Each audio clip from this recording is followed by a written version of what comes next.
Welcome to Aging Gayfully. We're about adventure, leisure, travel, being a citizen of the world, traveling to destinations, and being a part of the global community as we age and prosper in body, mind, and spirit.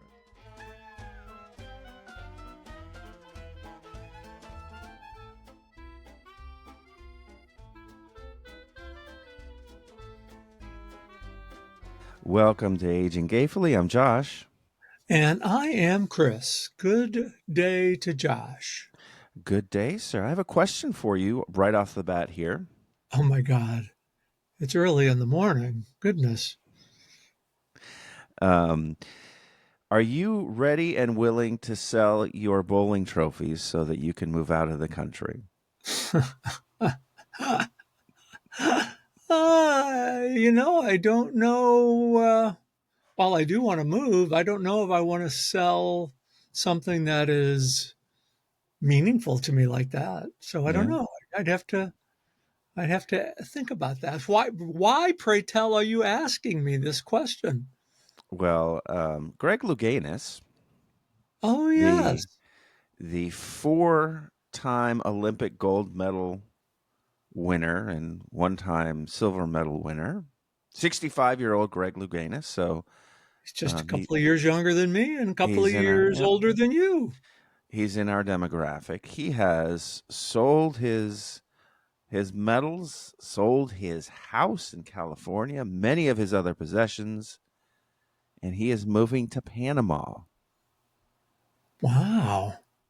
I did see a little bit of a headline about that he was doing that. I mean, I get the concept about, I mean, I'd like to sell everything and move to Spain or Portugal because if I make that move, I just want to take the bare minimum. But what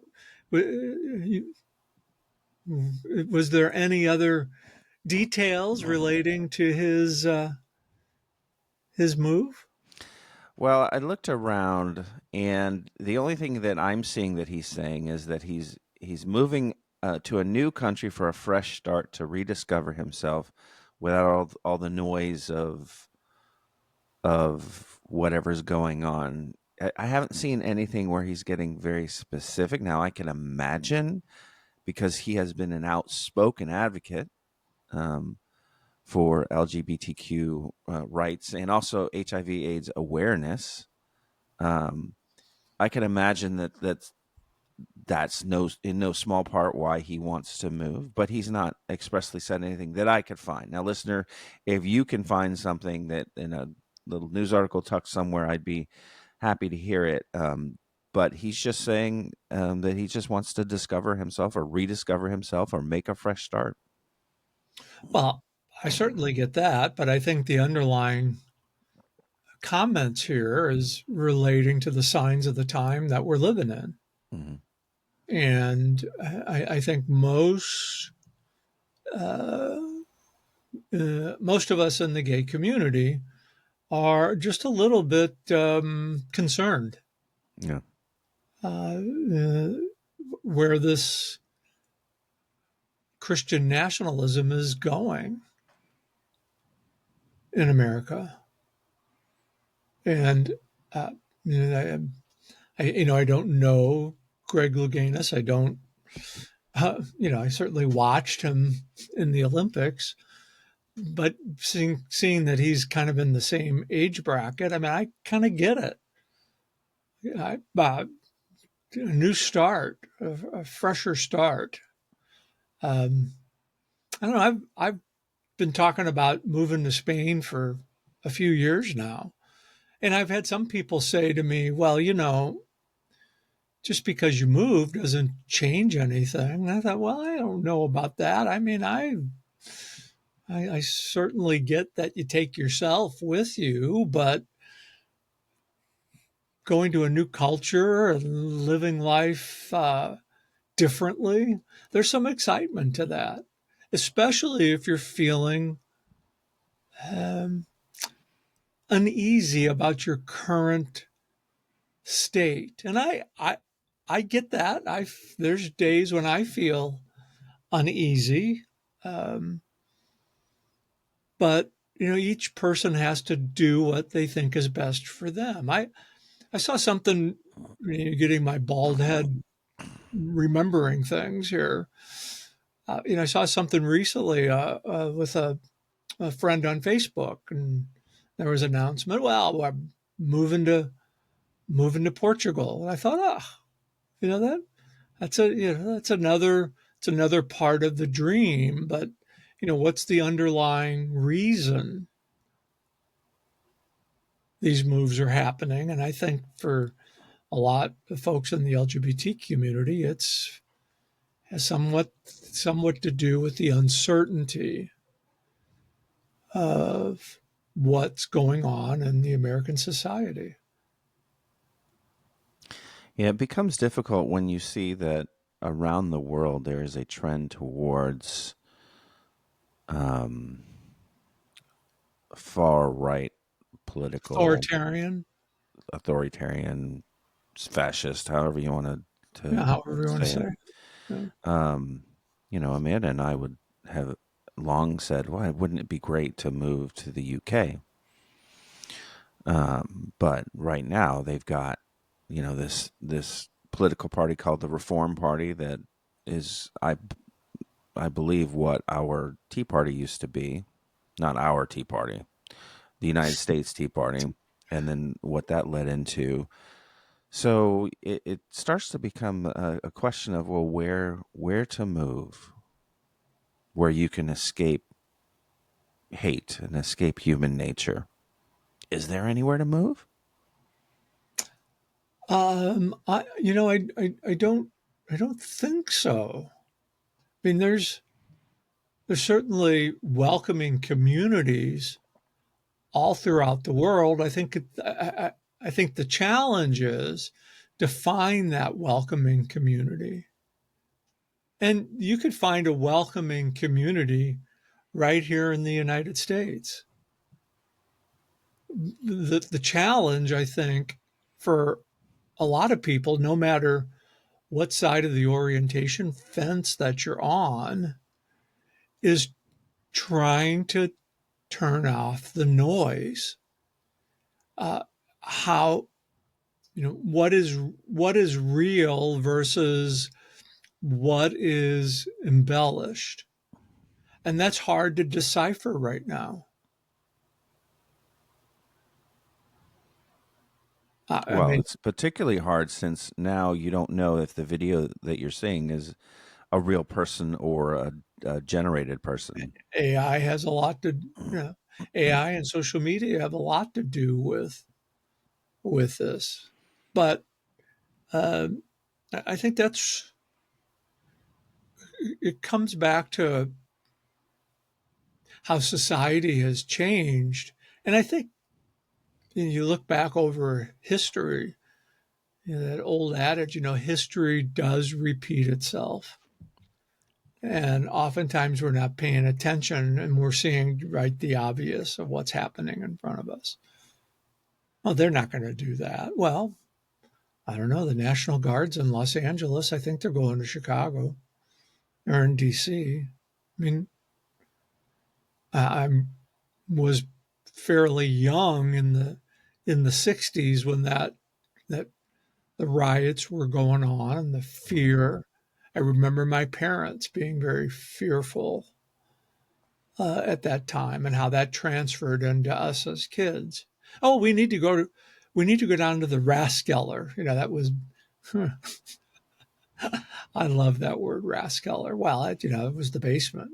There's no basements in Florida, by the way, as No, most. I've never heard that word before. So, You never heard the? Yeah, that's right, because you're a native. That's right, you're a native. So, uh, but I don't know. I I get why people want to do it, but does that comfort of moving change how you're feeling about the situation that we're currently in?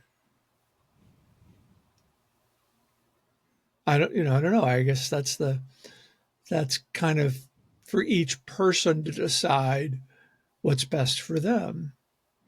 Yeah, and I also worry about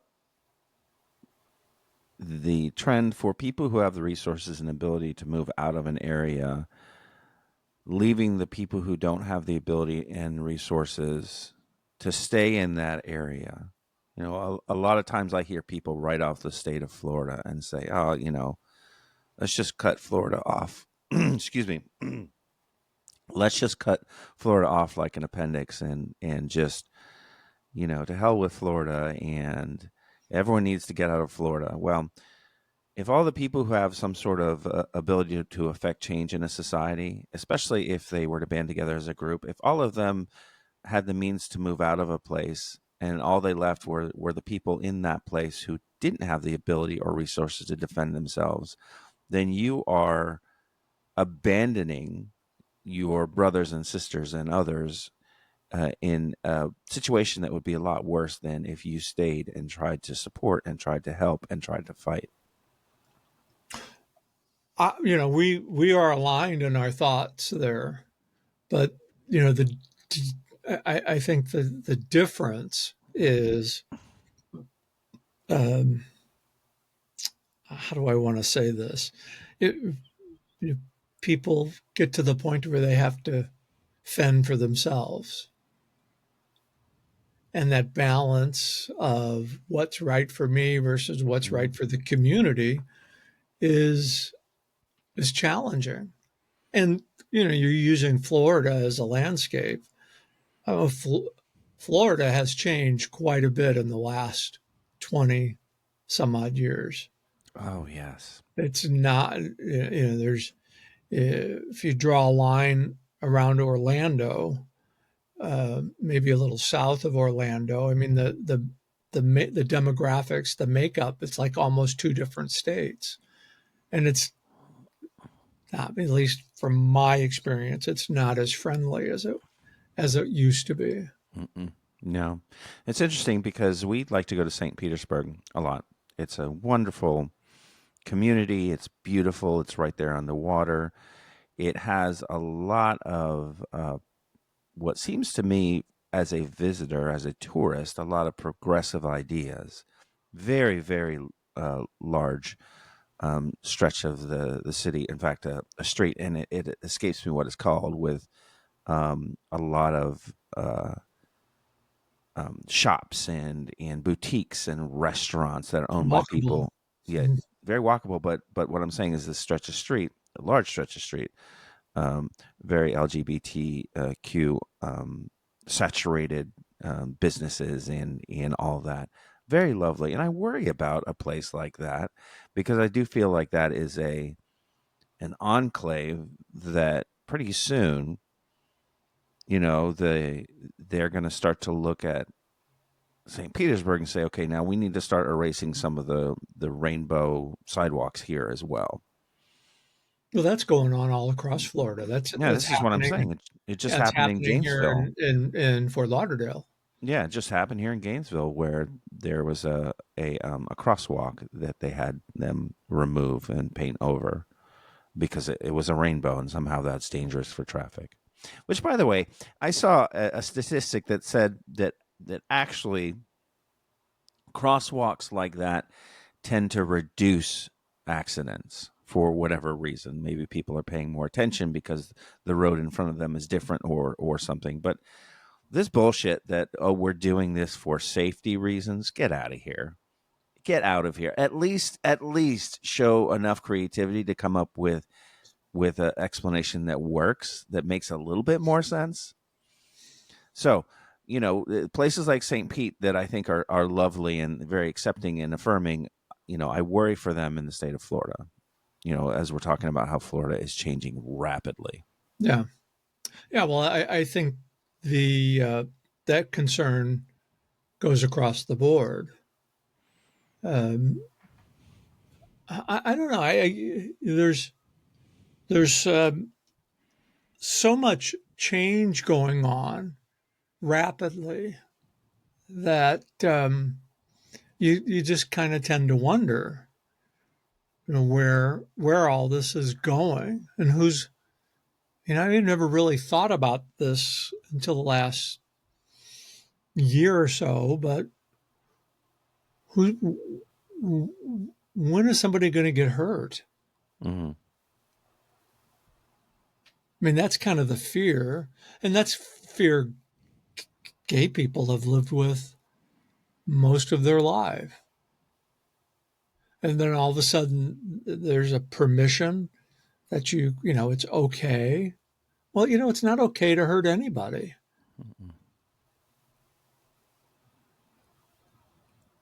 Yeah, But that's and kind of how that's kind of how I'm feeling about things. So I get why Greg Louganis would want to do that on a variety of reasons. And it could not even be related to current events, but I'd be willing to bet my non-winning $1 billion Powerball ticket that I didn't cash in last. But I'd be willing to bet that that's part of it. So absolutely, I absolutely. just so you know, Josh, if I had gotten the 2 billion, I still would have signed on to record this podcast today with you. Oh, your I generosity just knows I no just wanted bounds. I want you to I want to affirm you that I wouldn't have blown you off today on this podcast. So, but Well, yeah, because if you'd have won last night, it's not like the lottery office is open right now. Now, if this recording were on Monday, that's a different story. that's yeah, I might be in Panama by then. So Which, by the way, is Panama? How are they doing on LGBTQ rights? I don't I'm know. did not know that they were. I'm not here. Listen, any Panamanians listening right now, or the government of Panama, I am not here to. I'm not trying We to just shine we you just off. I'm just. we just want to know. I just want to know. I just want to know. Our thing. If it weren't the UK, our thing was, well, maybe we just go up to Canada because we wouldn't even have to. We could drive to Canada and take all of our stuff. But now that I understand that Canada is going to become the 51st state, maybe that's not going to be what we're going to do. That will never happen. That's just bluster. Canada will join the European Union before they become a 51st state. And I have Canadian roots. All as I would have to do my father was born in Canada. My grandparents were born in Canada. I have the lineage, but if I was to go to Canada, I would. In fact, I just had a friend that moved to Canada, her and her husband. Really, whereabouts in Canada? That's interesting. A little bit north of Vancouver. Oh, okay. Guess what? Road trip? No, I was born in Vancouver. I thought you were born in South Florida. No, I lived most of my growing up and into my 30s in South Florida, but I was born in Vancouver, Canada. So you're what the hell? What's your question? Sir, was that a question? Yeah, well, it's like, well, yeah. I mean, it's like, what the hell? Why aren't you just like packing up and going? Well, I've got family here. See, that's Yeah. the thing. We're talking about community and we're talking Mhm. about things that Oh, well, that you we made it. Yeah, I it, get you it. know. But So I've got how my did I two. miss that? How did I miss that? Maybe that's why we connect so well because we have the same roots. Yeah, I don't know. Now let's be clear. I was born in Canada to American parents who were fleeing the draft. So I'm not going to say I have roots in Canada.